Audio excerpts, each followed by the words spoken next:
Bueno, seguimos esta noche en Minuto 1, la muerte del fiscal Alberto Nisman, que ha conmocionado al país, que es de gravedad institucional, que estamos hablando aquí con todas las voces como siempre hacemos, con mucha información. Reitero el comunicado, bueno, a la fiscal en el inicio del programa, pero el comunicado de la fiscal Viviana Fein, que es titular de la Fiscalía Criminal de Instrucción número 45, en la tarde de hoy, la fiscal Viviana Fein informa a todos los medios de comunicación y a la sociedad en general que alrededor de las 15 de hoy recibió el anticipo del resultado de la autopsia realizada sobre el cuerpo del fiscal Alberto Nisman. El decano judicial le comunicó a la representante del Ministerio Público que en la muerte de Nisman no hubo intervención de terceras personas. Néstor Espósito se suma, que es un periodista de hace mucho, conoce todo el plano judicial. Néstor, gracias. ¿En qué momento se encuentra ahora la investigación sobre la muerte del fiscal Nisman? En este momento está cambiando de juez. En este momento la jueza Fabiana Palmaguini está llegando al país. Se fue el domingo a la mañana, fue de vacaciones a Brasil, el domingo a la noche le avisaron que tenía que volverse. Y está volviendo al país, con lo cual mañana habrá una jueza nueva a cargo de la investigación. Una jueza muy puntillosa, con muchas de trabajar. Es decir, que sale el doctor Manuel de Campos y mañana se hace cargo una nueva jueza.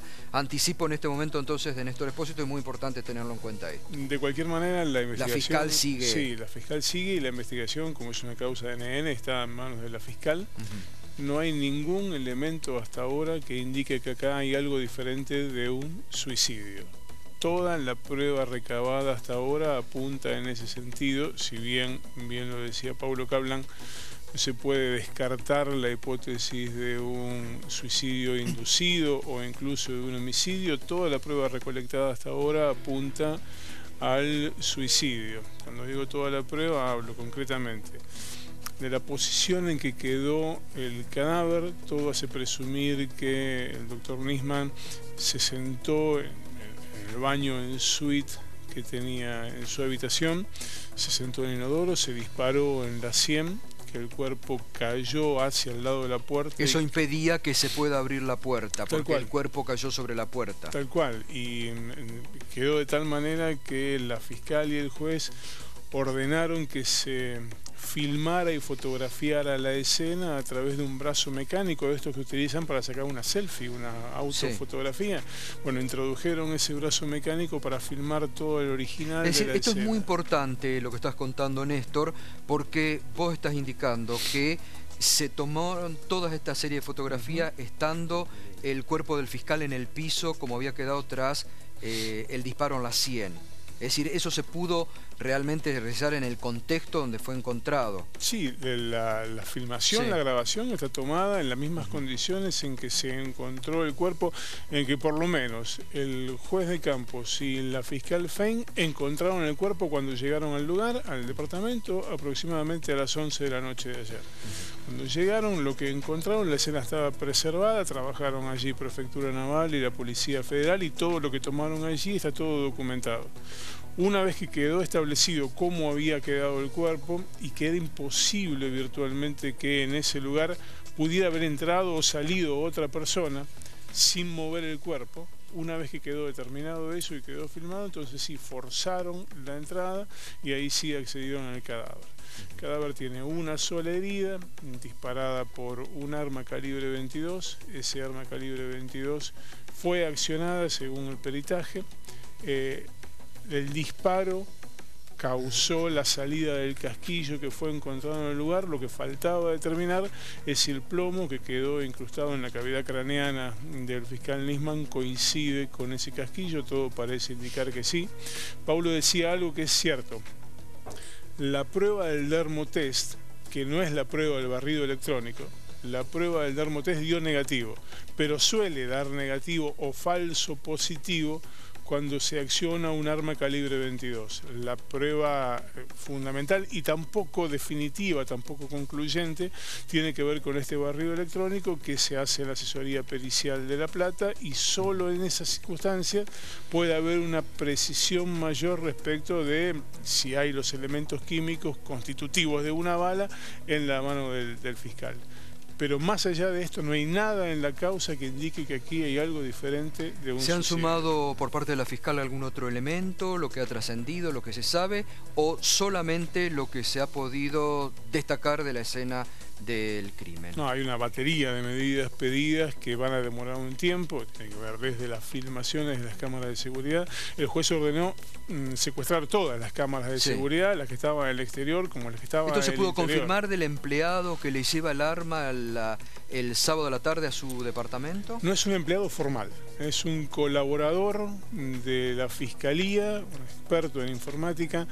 Tenemos el nombre del empleado, obviamente no lo vamos a dar. Bueno, pero va a ser citado por la justicia, obviamente. Ya declaró ¿Ya declaró hoy? Declaró en el día de hoy, hubo que postergar por un rato la declaración porque estaba en una crisis de llanto incluso, cuando se enteró que probablemente el arma que él le había portado a pedido del fiscal había sido la causante de la muerte. No se encontraron otras armas en el interior del departamento, solo esa, y que no es un arma que estuviera a nombre del propio fiscal. Y él, a ver, es muy importante esto que estás contando, que no se conocía este dato de Néstor Espósito sobre la declaración de este empleado, que es el último que lo ve con vida. Sí, por lo menos de los que se conoce, el último. Ahí hay una versión que indica que en todo el sábado no salió del departamento el fiscal Nisman y que, bueno, tampoco se respondió se lo vio. teléfono. Claro, pero la ventana de la muerte de la que estamos hablando, el cadáver es encontrado... ¿Qué es la ventana de la muerte que está para que la gente periodo en el sepa? cual se produjo la muerte. Va entre las 10 y las 13 del domingo. Este es el periodo en el que... 10 de la mañana... 10 de la mañana hasta las 13. Entre la mañana y el mediodía. Porque hoy algunos decían que había sido probablemente el sábado antes de la cena. No, puede haber un peritaje adicional que tiene que ver con el humor acuoso, una precisión mayor, esto se va a desprender de la autopsia, cuyo informe final todavía no está. A la 1 de la mañana, cuando los médicos legistas determinan la data presunta de la muerte, es decir, la hora en la que presumen que murió, hablan de entre 12 y 15 horas antes de ese momento, lo cual lleva el periodo entre las 10 y las 13 del domingo. Supongo que también va a ser muy importante todo lo relacionado a llamadas previas, días anteriores, por lo que decía Claudio Lischif, ¿no? Que si se supone... La fiscal hoy habló de suicidio inducido, la posibilidad, que no descartaba, dijo, ¿no? Yo no conozco en casi 20 años que estoy en tribunales un solo caso que se haya podido probar la inducción al suicidio. No conozco ninguna persona condenada por inducir al suicidio a otra. Porque además ahí hay una cuestión que tiene que ver... Yo puedo estar acá diciéndote, Gustavo, te queda mal ese traje, te queda mal la corbata, el programa no me gusta, te sale mal la voz, y suicídate. Y puedo estar 14 años diciéndote suicídate, pero si vos tenés una psicología de base que rechaza esta inducción, la inducción cae en saco roto. Entonces ahí hay un doble juego de quién induce y quién cede ante la inducción. Obvio. Por eso es muy... Esto puede resultar creíble es si estaba involucrada alguien de la familia, Sí. si tenían a la hija, si tenían a la madre, y no ocurrió esto. No está probado que haya ocurrido, lo que no quiere decir que no haya ocurrido. Que haya habido alguna amenaza a la hija es una hipótesis que está bajo investigación. A la hija que de 15 años, una hija menor de edad. Con la cual volvió de Europa. No, dice que la carta de la presidenta dice que quedó en Madrid la pequeña.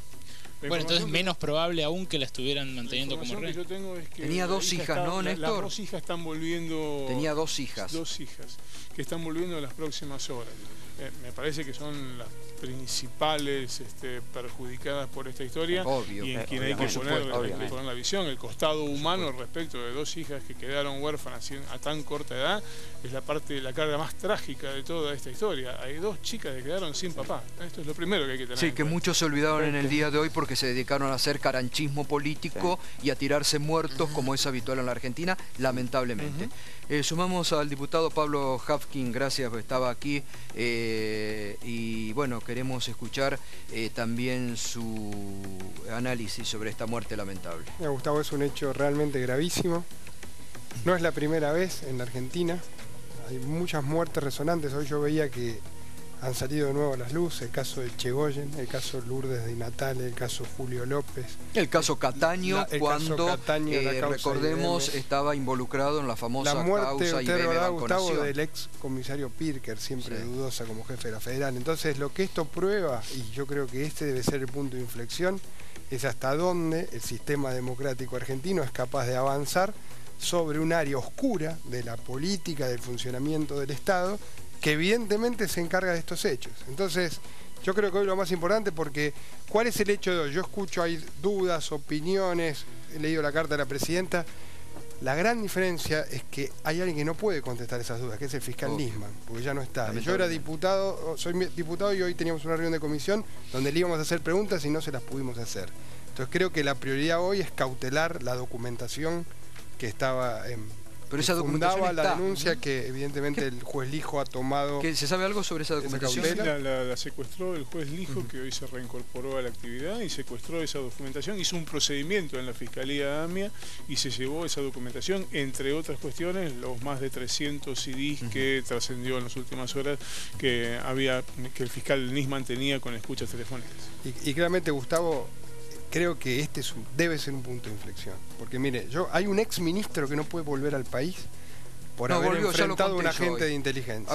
Gustavo Belli, yo lo conté hoy. Durante muchos años. Volvió, y esas cosas, ¿sabes cuál es el problema, Gustavo? Se naturalizan. Sí. Nosotros leemos todos los días escritos sobre guerras de bandas de los servicios de inteligencia que compran testigos, que amenazan testigos. A ver, diputado, la comisión hay una comisión específica que ni funciona. ¿Y qué ha hecho esa comisión? Bueno, yo comencé el programa de hoy no solamente pidiendo respeto por Nisman, a quien conocía, entrevisté en muchísimas oportunidades, tenía una excelente relación, sino también pidiéndole a la justicia que de una vez por todas se decida a investigar y a meter la mano ahí.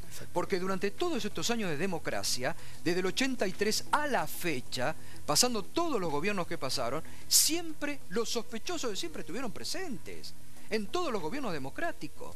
Y nadie se animó a meter mano ahí. Entonces es tremendo.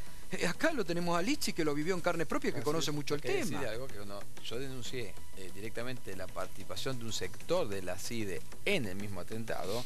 No me hicieron en su momento una querella por falsa denuncia. ¿Sabe por qué me querellaron? Y me procesaron por violar un secreto político militar. Claro. O sea que entonces no me Bueno, es por lo que lo perseguían a Gustavo Belli. No es un problema de un sector y de otro sector. No es un problema que tenga que ver con reemplazar una cúpula para dejar a otro sector que estaba. Es un problema de cómo la democracia argentina puede poner claridad en el funcionamiento de estas instituciones, porque la relación entre los jueces ahora. Un expresidente, Gustavo, ha dicho hace poco que la muerte de su hijo pudo haber sido un atentado. Sí. Estamos hablando, yo creo, en la causa AMIA, del resumen en 20 años de la impotencia más grave del Estado argentino en su capacidad para conducir políticamente la fuerza de inteligencia y de seguridad. Y eso implica carteles de narcotráfico, implica testigos, implica el caso AMIA, implica las causas emblemáticas y gran parte del funcionamiento de la justicia penal federal en todos estos Bueno, a años. mí lo que más me llamó, uno de los últimos programas que yo estuve haciendo en diciembre aquí, antes de irme de vacaciones, que retomó hoy y aterricé con esta tremenda y lamentable noticia, pero los últimos programas, Berco, estuvieron relacionados justamente a la decisión que había tomado la presidenta de meter mano en la CIDE. Y recordemos que algunos incluso lo escribieron, ya pronosticaban una guerra de servicios, de lo que iba a pasar, que se iban a tirar algunos muertos. Lo que pasa es que esto lo escribieron algunos. ¿Hay una decisión política de ir a fondo ahora? Yo creo que sí, ya la hubo y no quiero conjeturar, pero hubo una respuesta también, ¿no? Sí.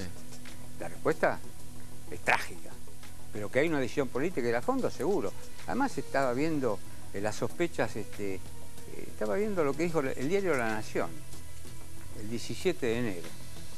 Si el plan era librar de responsabilidad a Irán, ¿por qué los iraníes no aceptaron el memorándum en vez de cortar las negociaciones? Y la otra afirmación también de La Nación. ¿Por qué Nisman mantuvo 2 años en secreto la investigación sin avisar a un juez ni hacer una denuncia ante los primeros indicios? Y quiero decir, hablando de no generalizar, la ex esposa del fiscal Nisman es la doctora Arroyo Salgado, excelente magistrada que está llevando una investigación a fondo por la complicidad imputada a un fiscal general de San Isidro con el narcotráfico, con los asesinatos del Unicenter, el asesinato de General Rodríguez. Por eso digo que hay que tener mucho cuidado en generalizar. Y un periodista como Horacio Berbis, que escribe el También domingo, la doctora Arroyo Salgado lleva adelante la causa judicial sobre los espías. Sobre los espías de la CIDE que se dedicaban a espiar no solamente a funcionarios, a periodistas, entre eso estaba mi teléfono hace muchos años.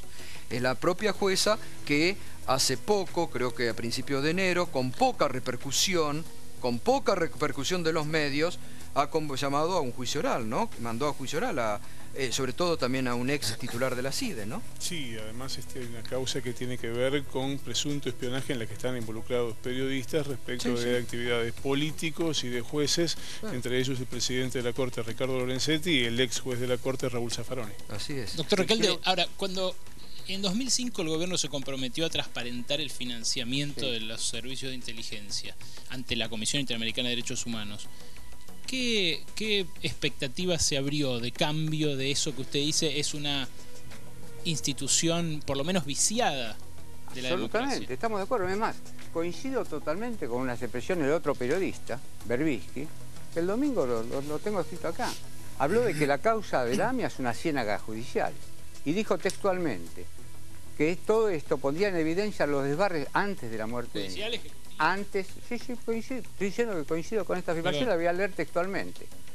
Que todo esto pondría en evidencia los desbarres de un poder contramayoritario que intenta confinar la política dentro de los límites de un expediente tribunalicio, alimentado como un chiquero judicial con basura de los servicios de información. Más clarito, agua. También, pero esos servicios de información se siguen financiando oscuramente. Es muy difícil, se ve que es muy difícil porque es una cuestión histórica. Quiero saber qué gobierno anterior al nuestro metió las manos como lo metió recientemente mi gobierno. Doctor Lichtich, cuando a usted permíteme, un minuto, como uno de los principales agentes del servicio de inteligencia. Siempre pudo ser antes. No, bueno, siempre hay una responsabilidad en el gobierno. Cuando uno está en la oposición, siempre es fácil decir pudo ser antes. No es un problema de oposición. Ahora, no hay que hacer política con eso. Usted defiende la institución de los servicios secretos de inteligencia, de darle poder a esta gente. Usted defiende eso.